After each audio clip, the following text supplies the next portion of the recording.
Today we gonna discuss about India's physical features, यानी कि physical features यानी कि नदी, झरना, पहाड़, इन सब के बारे में डिस्कस करेंगे। इसको बोलते हैं फिजिकल फीचर्स। क्या बोलते हैं? Physical features. इंडियन सब कॉन्टिनेंट बताया था, इंडियन सब कॉन्टिनेंट क्या होता है, ठीक है, जिसमें आपका ये जो एरो था आपका पाकिस्तान, नेपाल, भूटान, ठीक है, बांग्लादेश, मालदीव, श्रीलंका, वो वाला रीजन आता है, ठीक है। तो इंडिया के हम इतने सारी चीजों के बारे में डिस्कस करेंगे। North and north east, mountain range, extensive plains, peninsula, Indian desert, coastal plains, इन सब के बारे में डिस्कस करेंगे, ठीक है। ये है पीक इन हिमालयस। पीक यानी होता है चोटी। पीक यानी क्या होता है?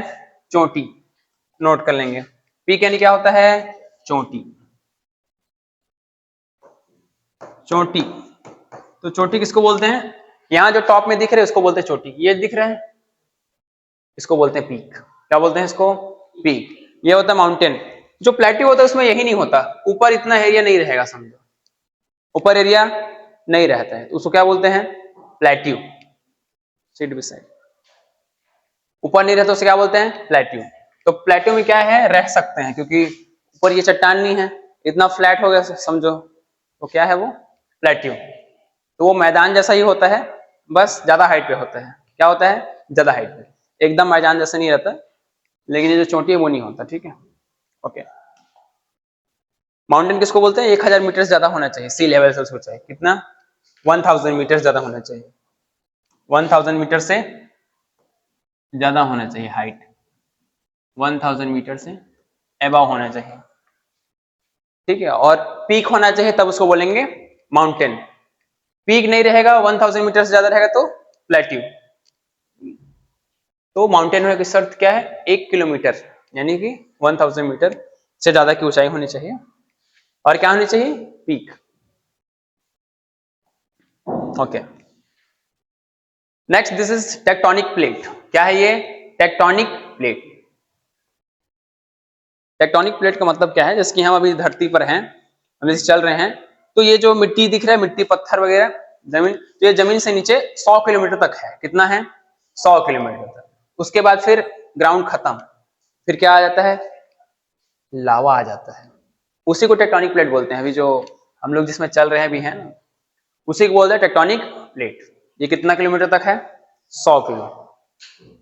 जबकि धरती के अंदर जाओगे तो 3000 किलोमीटर ऐसे तक के, बहुत अंदर तक है, ठीक है। तो इसी में टेक्टोनिक प्लेट में बटा हुआ है। तो टेक्टोनिक प्लेट क्या होता है? अभी जब हम लोग इसमें चल रहे हैं, मिट्टी जैसा लग रहा है ना, अंदर में पत्थर होता है, ये सब वो वही टेक्टोनिक प्लेट, ठीक है। अब यहां पर कुछ कुछ ये दिख रहा है, लाइन लाइन लाइन, तो इस लाइन के बाद दूसरा टेक्टोनिक प्लेट शुरू हो जाता है, ठीक है। तो सबसे ज्यादा भूकंप कहां पर आएगा? जहां पर दो टेक्टोनिक प्लेट मिलते हैं। जैसे कि यहां पर ज्यादा भूकंप आएगा, दिख रहा है ऐसे, जहां जहां पर ये दिख रहा है बॉर्डर, ये काला लाइन, तो एक काला लाइन जहां जहां पर है वहां पर भूकंप ज्यादा आएगा।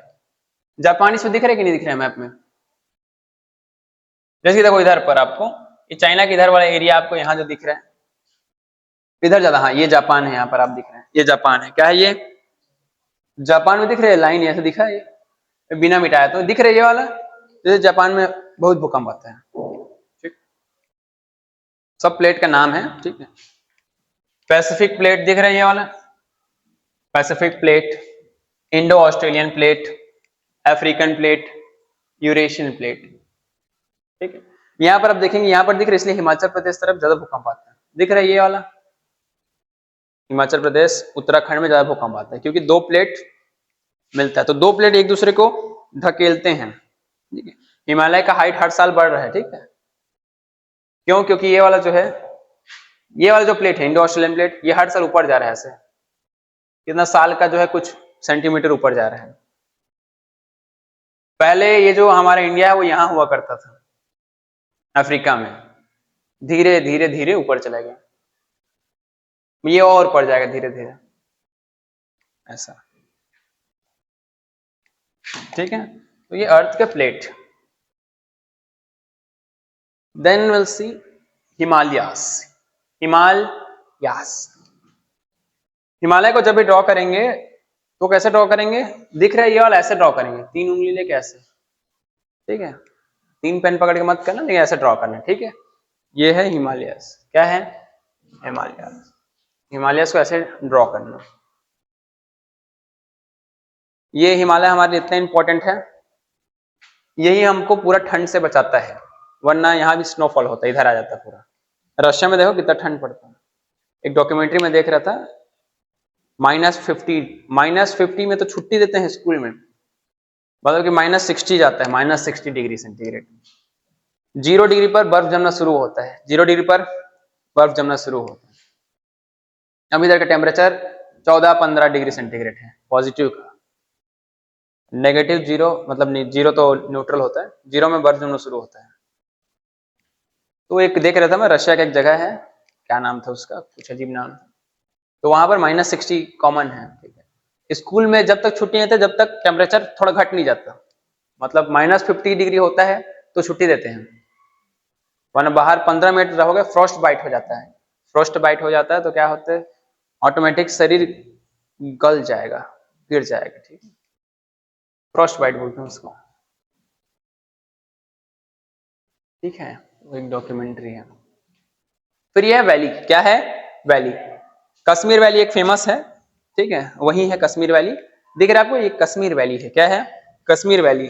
वैली क्या होता है? 2 पहाड़ के बीच में जो होता है वो वैली होता है। एक बार बताया था, याद है?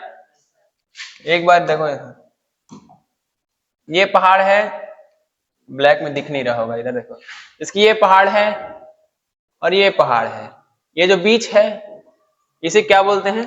वैली बोलते हैं। ये कश्मीर वैली है, बहुत फेमस है। कश्मीर को हेवन ऑन अर्थ कहा जाता है। क्या कहा जाता है? हेवन ऑन अर्थ, धरती पर जन्नत। तो हेवन ऑन अर्थ किसको कहा जाता है? कश्मीर को, ठीक है। और बाकी पूरी दुनिया में स्विट्जरलैंड को कहा जाता है, ठीक है। हाँ, तो वो लिख लेंगे, हेवन ऑन अर्थ, यानी कि धरती पर स्वर्ग, धरती पर स्वर्ग, हेवन ऑन अर्थ। कश्मीर को कहते हैं और दूसरा स्विट्जरलैंड को कहते हैं। किसको कहते हैं? कश्मीर को और स्विट्जरलैंड,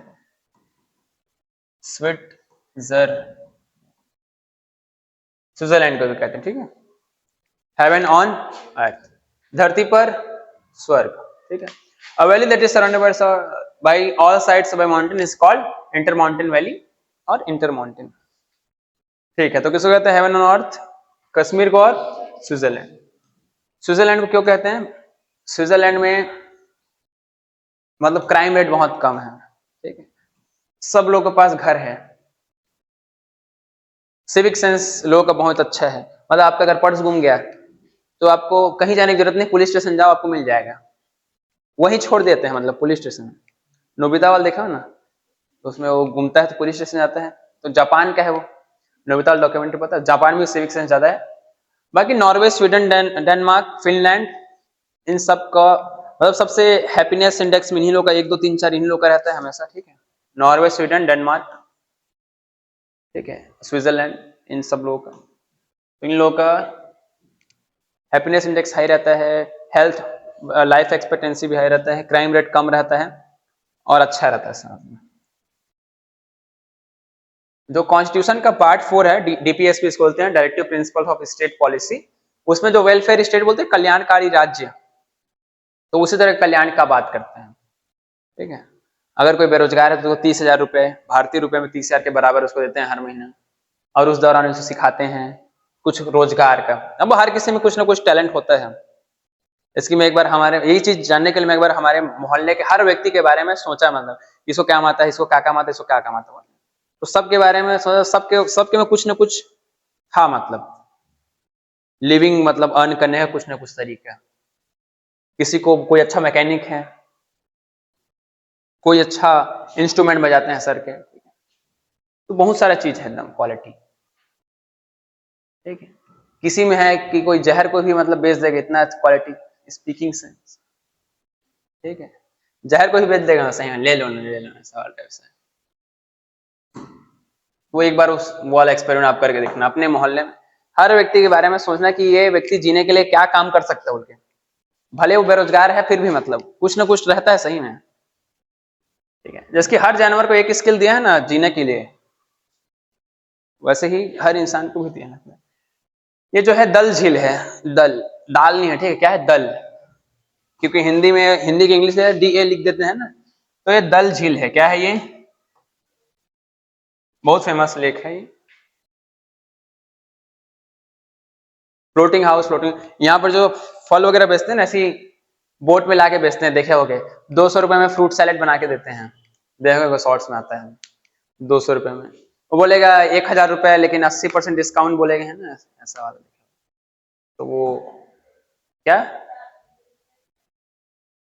अब वहां पर उगता थोड़ी ना, वहां पर मतलब टूरिज्म, जहां टूरिज्म जगह होता है वहां महंगा ही मिलता है चीजें।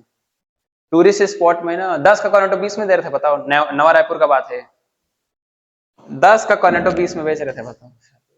टूरिस्ट स्पॉट पे महंगाई होता है, क्योंकि टूरिस्ट खर्चा करने ही आया है, ठीक है। फिर ये सैफरॉन यानी केसर, केसर महंगा क्यों मिलता है, क्योंकि एक एकड़ में सिर्फ 1 से 1.5 किलो बस होता है केसर, ठीक है। तो ये जो फूल दिख रहा है, एक फूल से सिर्फ 3 या 4 बस मिलेगा आपको केसर। एक ये था कि एक एकड़ में सिर्फ 1.5 से, मतलब 1 से 1.5 किलो बस होता है केसर पूरा एक एकड़ में, ठीक है। तो वही उसका देख लेना कितना किलो चल रहा है, ठीक है, नहीं दिया क्या प्राइस। तो वही है, काफी एक्सपेंसिव। माचिस का डिब्बा जितना बड़ा में 1000 में आता है, ठीक है।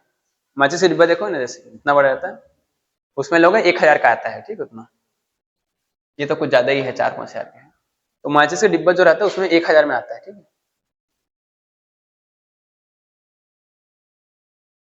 तो वही है, अब गुटखा में कहाँ से केसर ले लेंगे, 10 रुपए गुटखा में, दाने दाने में केसर का दम, ठीक है। लाइफ स्टॉक यानी कि पशु पालने वाला, ठीक है, जानवर रखते हैं उसको, ठीक है। तो वही है, पता नहीं, मतलब लोग दिमाग भी नहीं लगाते कि 10 रुपए में कहाँ से दाने दाने में केसर, मतलब 10 रुपए में तो एक ठूस को वो भी नहीं आएगा, ऐसा लगता है, ठीक है। फिर ये है अलग अलग घर जो है कैसे रहता है। माउंटेन्स में शांति रहती है, माउंटेन्स में पॉपुलेशन कम रहती है। कम क्यों रहती है, क्योंकि अगर एक माचिस भी लेना है तो 2 किलोमीटर दूर जाके लेना पड़ेगा माचिस, पॉपुलेशन कम रहती है। इनकम का भी ज्यादा सोर्स नहीं रहता, जो टूरिस्ट जाते हैं उन्हीं से उनका घर चलता है, टूरिस्ट को जो सामान बेचते हैं वही सबसे, ठीक है। एनिमल हस्बेंड्री नहीं, पशुपालन मेन काम होता है, एनिमल हस्बेंड्री, पशुपालन, ठीक है। देख रहे हैं, एनिमल हस्बेंड्री यानी पशुपालन। इस तरह से जो है गाय वगैरह को चराते हैं। गाय की भेड़ है, जूम होगा तो शिप है, भेड़ है, ठीक है। ग्रेज यानी चराना, ग्रेज यानी, शिप यानी भेड़, ग्रेज यानी चराना। और जो भेड़ को चराता है उसको शेफर्ड बोलते हैं, क्या बोलते हैं,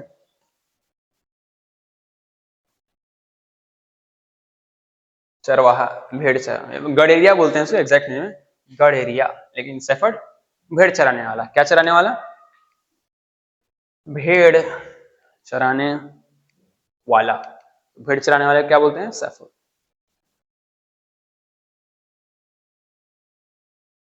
ठीक है। तो भेड़ चराने वाले क्या बोलते हैं, शेफर्ड।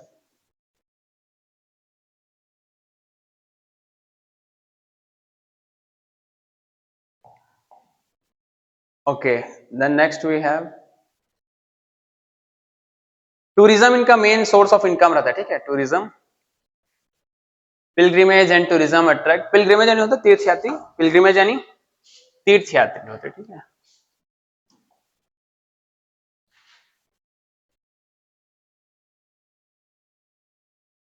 तीर्थयात्री होता, केदारनाथ है ना, बद्रीनाथ, ऐसे माउंटेन्स में ही है। तो धार्मिक स्थल पर ज्यादा लोग जाते हैं, ठीक है। जैसे छत्तीसगढ़ में गिरौदपुरी धाम है, ठीक है, तो वहाँ टूरिस्ट जाते कि नहीं जाते, हर साल लगभग, एस्टिमेट तो नहीं है लेकिन लगभग, मतलब 50 से 1 करोड़ लोग जो है, 50 लाख से लेकर 1 करोड़ लोग जाते हैं, ठीक है, क्योंकि 25 लाख सतनामी छत्तीसगढ़ में है, एक रिपोर्ट में पढ़ा था मैं, ठीक है। तो 50 लाख से, मतलब 50 लाख से 1 करोड़ के बीच में जाते होंगे, समझो, है ना। और जो राम मंदिर बना है अयोध्या में, उसमें एस्टिमेट कहा जाता है कि साल का लगभग 5000 करोड़, ठीक है, इकोनॉमी में आएगा करके, मतलब पूरा लोगों को, सब लोगों को जो मिला के साल का 5,000 करोड़ आएगा, ठीक है। तो जो है मंदिर हो गया, इनसे भी लोगों को इनकम मिलती है और वो इकोनॉमी को बूस्ट करते हैं। क्या करते हैं? इकोनॉमी को बूस्ट करते हैं, ठीक। उसी तरह से जैसे मक्का और मदीना जो है उसमें भी लोग, और जैसे वेटिकन सिटी में जो कैथोलिक चर्च है वहां भी लोग जाते हैं, ठीक है। तो इस तरह से ये होता है। और जैसे बोध गया जो है बिहार में, वहां भी जाते हैं। तो टूरिज्म, रिलीजियस टूरिज्म जो है उस तरह से होता है, ठीक है। लोगों का सपना होता है कम से कम एक बार जाएं सर, ठीक है। इनहेबिटेंट्स इन अरुणाचल प्रदेश, इस तरह से घर रहते, देखो इधर दिख रहा है घर, ठीक है। फिर है ईस्टर्न हिमालय, पता है इस साइड इधर होता है। तो गारो खासी जयंतिया ये है मेघालय का है, मेघालय में ये होता है, ठीक है। इस तरह से अलग अलग पहाड़, और इस तरह आपको माउंट एवरेस्ट दिख रहा होगा। नेपाल में पड़ता है माउंट एवरेस्ट, कहाँ पड़ता है लिख लो, भारत मत लिख देना, ठीक है। तो माउंट एवरेस्ट कहाँ है? नेपाल में है, लिख लो वहां पर माउंट एवरेस्ट नेपाल। कंचनजंगा भारत में है, सिक्किम में।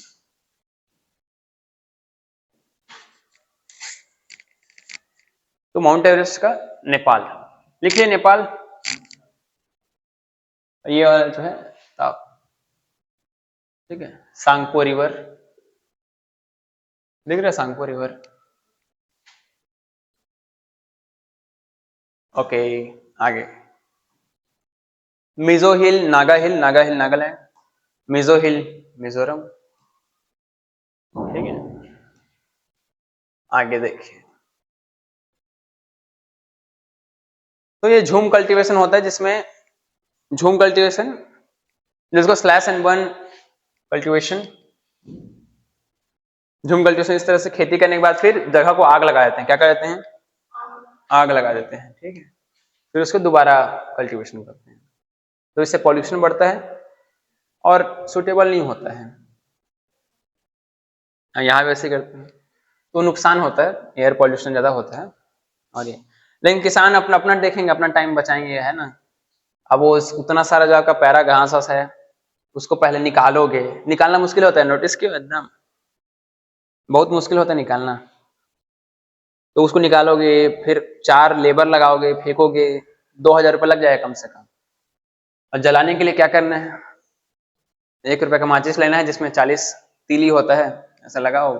थोड़ा सा उसमें भी मेहनत रहता है, लेकिन 2,000 तो नहीं लगेगा, है ना। तो इसलिए ये इजी लगता है। सरकार ने, इंडियन गवर्नमेंट ने इस पर वो भी लगाया है, प्रतिबंध, रोक लगाया है, ऐसा नहीं करना है, ठीक है।